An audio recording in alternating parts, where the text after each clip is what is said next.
Pleasure to introduce General John Nicholson, Commander, Resolute Support, U.S. Forces-Afghanistan, and General Joseph Votel, Commander, U.S. Central Command. General Nicholson, turn it over to you for. There is cause for cautious optimism and evidence that our South Asia strategy is working. The most dramatic evidence of this was manifested in the recent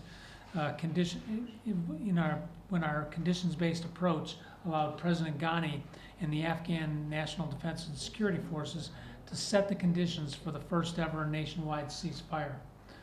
Through implementation of the inherent law, they are replacing older leadership with a new generation of Afghan officers and commanders whose principal experience is driven by the relationship with the United States and other coalition forces and in association with our modern military education training models and practices.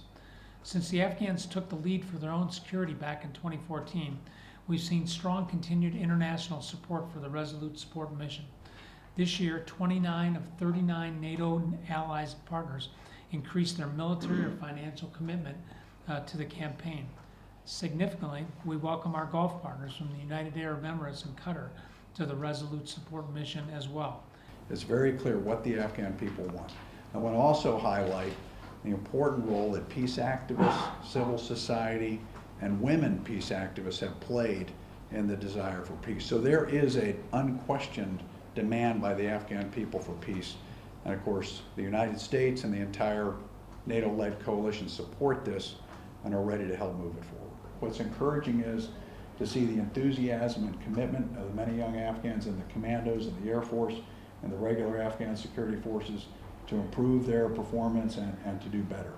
And again, the support of the Afghan people for these young men and women who are joining the forces is impressive as well. The security for the Afghan elections is extremely important to the international coalition. We are encouraged to see that the registration numbers and voter registration have achieved close to 9 million. We're going to continue to support the Afghan security forces logistically and with intelligence support and other forms of support so that they can reach all of the Afghan voters. We believe that the more secure the elections are, the more people can participate, the more observers can be at the polls, and we believe with greater participation and more observers at the polls, we increase our chances of having an election result that's viewed as legitimate, and this legitimacy of the government is extremely important. The strategic objective of achieving a peace settlement is the goal that we're after. There is tactical risk associated with that. When you have a ceasefire, there's the risk that someone will try to take advantage of that. And that, I would call that risk tactical in nature. And that's what we have to watch out for and what we need to help the Afghan security forces to manage. But the overall strategic objective of advancing the peace process, in our view, is worth the tactical risk. Even as we work hard with them to manage the tactical risk. If we can manage the tactical risk and achieve the strategic aim, that's what we're after. There is reason to be positive about what is happening here in Afghanistan. We do recognize there's a lot of work left to be done here. There will be more fighting. There will be potential setbacks, but the momentum is moving in the right direction here under our strategy, and we are absolutely committed to continuing to move forward with it. So thank you very much. And I just wanted to say to our Afghan viewers out there who are watching, we are strongly behind you in your desire for peace. And you saw this expressed by the international community recently at the Brussels NATO summit.